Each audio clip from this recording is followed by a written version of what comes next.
Pengine watu watamani kujua Traore kwa nini anatetea Afrika. Ibrahimu Traore Mwamba wa Ouagadougou anatetea Afrika kwa sababu Afrika imeonekana haikuwa na mtetezi. Haikuwa na mtetezi kwa sababu gani? Kwa sababu ya asilimia kubwa viongozi walikuwa ni wachumia matumbo, na bado wengine ni wachumia matumbo. Lakini kwa nini tunasema Ibrahim Traore anatetea Afrika? Hiyo ndio misheni yake?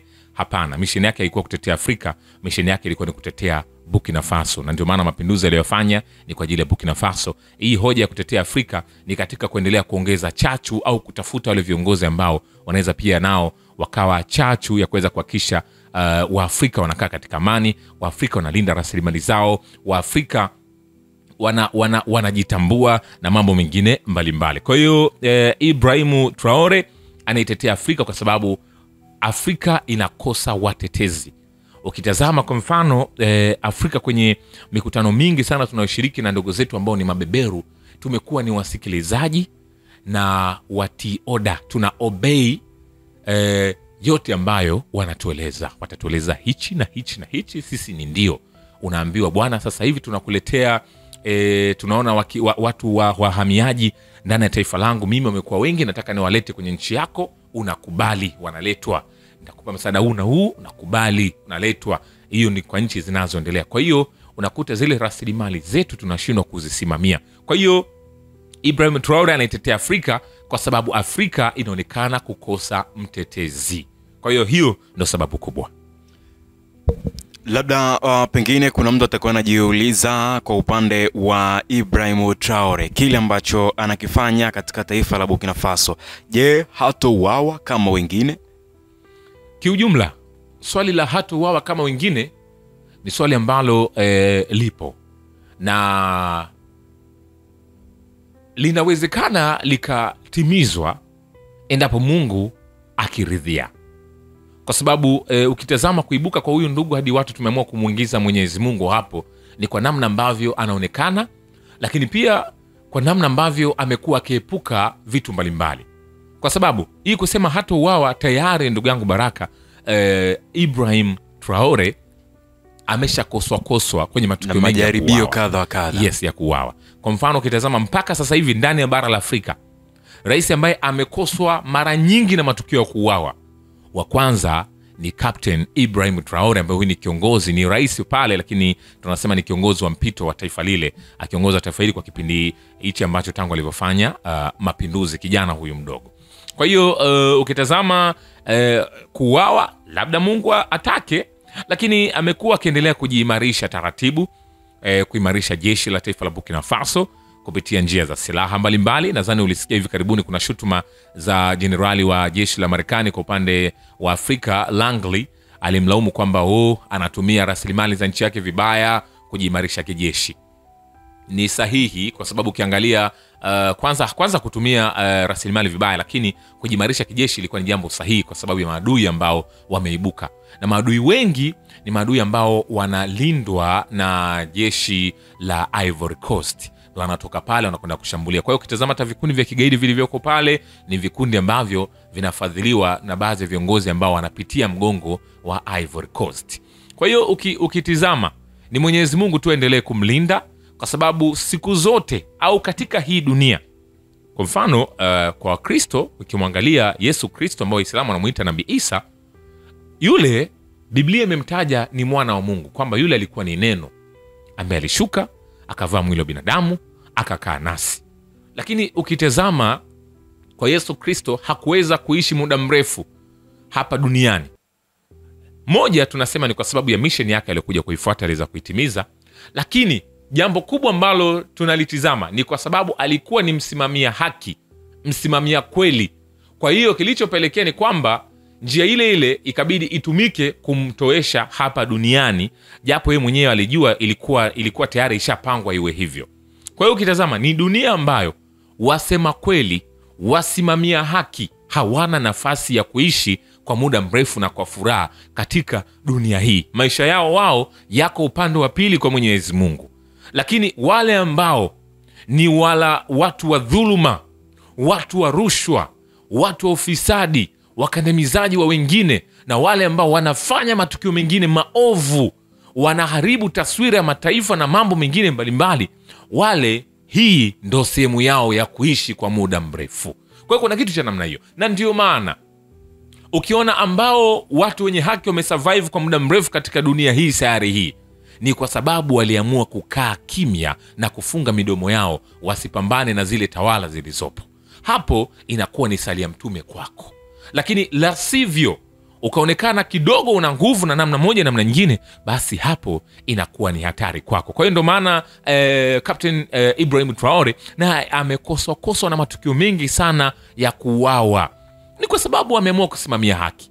Amenyang'anya migodi ambayo ilikuwa inashikiliwa na mabeberu, kairudisha Burkina Faso, kaingia mkataba na Urusi. Sasa hivi kuna pase, jeshi linaimarishwa, anapewa vifaa vya kilimo na mambo mengine, wanafunzi wana Burkina Faso wanasomeshwa na mengine mengi. Mabeberu hawajapenda, wanatengeneza mbinu wamuue ili wamweke mwingine ambaye ataendeleza ulaji wao. Ukitazama, licha kunyang'anya migodi, kuna mashamba, lakini ukitazama na hayo unaweza kujiuliza kafanya nini na nini. Ukirudi, viwanda ambavyo amevifufua na viwanda ambavyo anaviendeleza, yote kwa yote hayo ni vitu ambavyo beberu hataki. Na ndio maana mabeberu, vitu vya kujifunza sisi tunavifuata kwao, hawatuletei huku.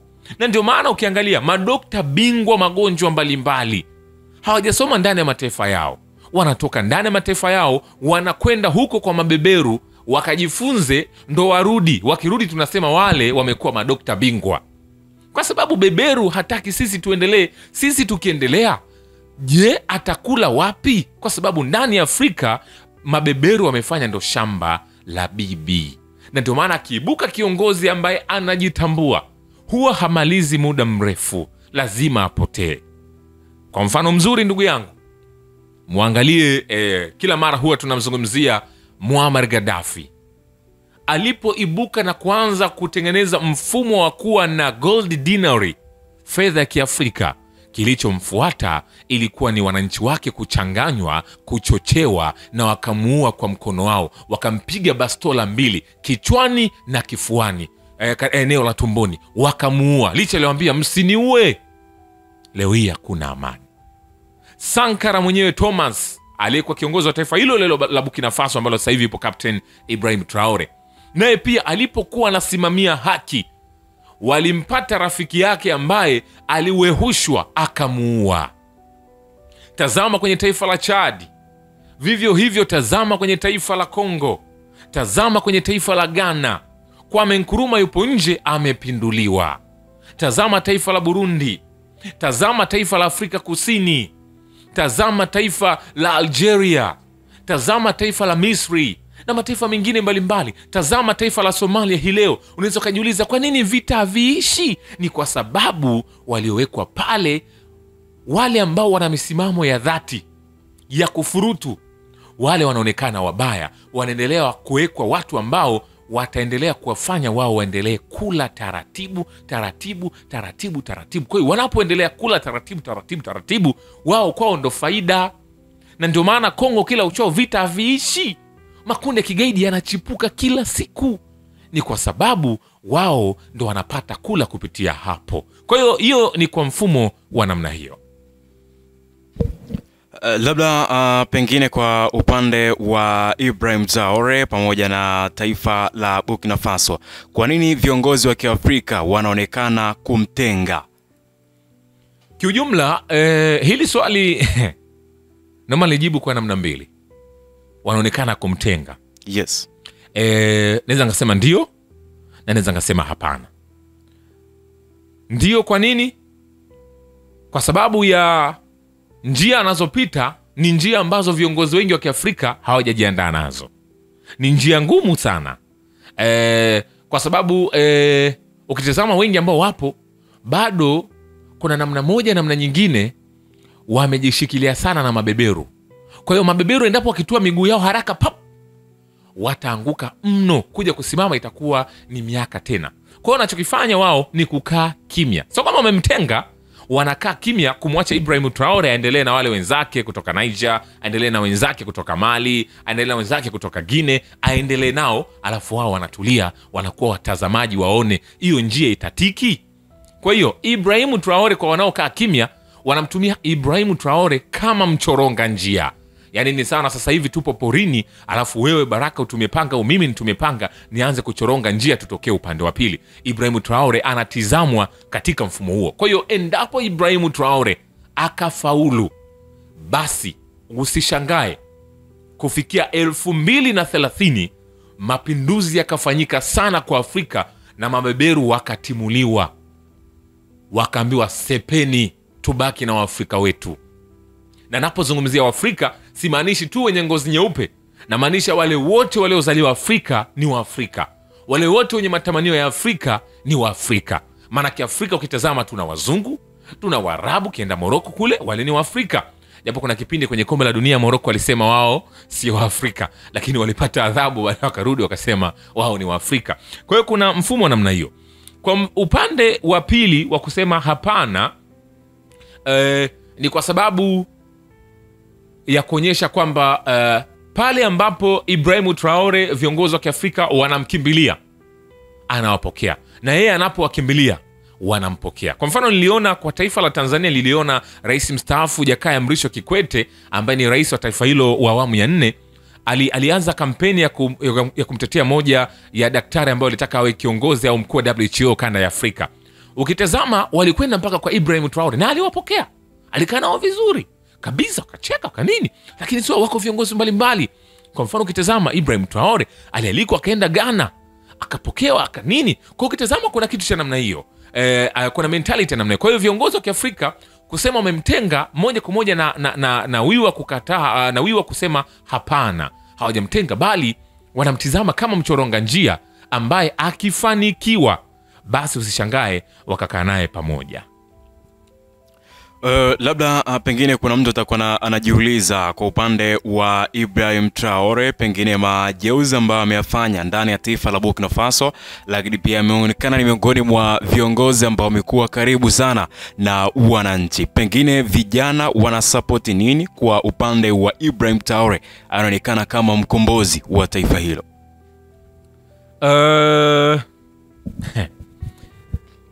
Kiujumla ndugu yangu, vijana wamevutiwa na misimamo ya Ibrahim Traore, ndio maana wanamsapoti. Ukiona mtu yote ambaye anasapotiwa na kijana, jua ana kile kijana alichokuwa anakifikiria. Na hii ni kuonyesha kwamba kufikia 2030 kuelekea 2050, hii watu waeke akilini, inakuja kuwa ni wakati wa Afrika kufanya mapinduzi, wakati wa Afrika kuamka, japo kuna uwezekano watakuwa bado hawajachelewa. Vijana wanavyomsupport Ibrahim Traore ni kuonyesha sasa kifikra wameanza kuamka, wameanza kuwa na matamanio ya kutaka kuona viongozi kama Ibrahim Traore wenye uthubutu wanakuwa wengi, lakini ambao pia ni vijana wenye uthubutu, ambao pia ni vijana wanakuwa wengi. Na ndio maana vijana wanamsapoti au wanasapoti wanatoa support kubwa kwa Ibrahim Traore. Hata ukitazama hivi karibuni maandamano yalifanyika Burkina Faso, maandamano yale yalikuwa ni kwa ajili ya kuambia Ulaya, mwacheni rais wetu, sisi tunampenda, tunamlinda na nini, tuacheni wenyewe na mengineyo mengi. Na Afrika maeneo mbalimbali watu walisimama na Ibrahim Traore, kwa sababu Ibrahim Traore anataka nchi za Kiafrika ziwe huru, zisimame zenyewe, zijiongoze zenyewe, zijifanyie maamuzi zenyewe. Hazitaki ziongozwe kwamba wewe Burkina Faso fanya hivi, wewe Tanzania fanya hivi, wewe Kenya fanya hivi, Burkina DR Congo fanya hivi. Hilo jambo hawalitaki kulisikia. Na ndo fikra ambazo vijana wa sasa wamekuwa nazo na wameona kwa Ibrahim Traore zipo, na ndio maana wameonyesha kumsapoti. Labda kwa upande wa Ibrahim Traore atafika kwenye nchi ya ahadi, kwa sababu kila linaloanzishwa, kila lenye kuanza, basi matazamio huwa ni mwisho mema. Je, kwa upande wa Ibrahim Traore tunaona hatima ya kile ambacho anakifanya itakuwa na impact gani kufika kwenye nchi ya ahadi? Matazamio wengi ni kuona mabadiliko makubwa kabla yaliyokuwepo na baada ya kuweza kuchukua hatamu. Kiujumla kufika kwenye atafika kwenye nchi ya ahadi kwa Ibrahim Traore, nikwambie ndio kuna uwezekano endapo moja, Afrika ikajitambua kifikra. Ikijitambua kifikra Afrika itamrahisishia Ibrahim Traore kusaidia kuwa moja ya waongoza maono au moja ya watu ambao wanaonyesha mfumo wetu Afrika tunataka uweje. Hiyo ni moja. Mbili, endapo tukaanza kuwa na tukawa huru kiuchumi, kusimamia rasilimali zetu, hapo itamsaidia. Na hii yote nimeanza na kwenye swala zima la utambuzi wa fikra kwa Afrika. Itamsaidia Ibrahim Traore sio kuifikisha Afrika kwenye nchi ya ahadi, kwanza kuifikisha nchi yake, alafu then kusaidia Afrika. Kwa sababu ukiangalia hata Tanzania inasifika sana kupitia kwa hayati Mwalimu Julius Kambarage Nyerere. Alianza kwake, akaanza kusupport wengine. Kwame Nkrumah vivyo hivyo. Ukiangalia na wengine wengi vivyo hivyo, walianza kwanza kwao, wakaanza kusupport wengine. Kwa hiyo kinachotizamwa, kinachoangaliwa hapa ni namna ambavyo Ibrahim Traore atakavyochoronga njia.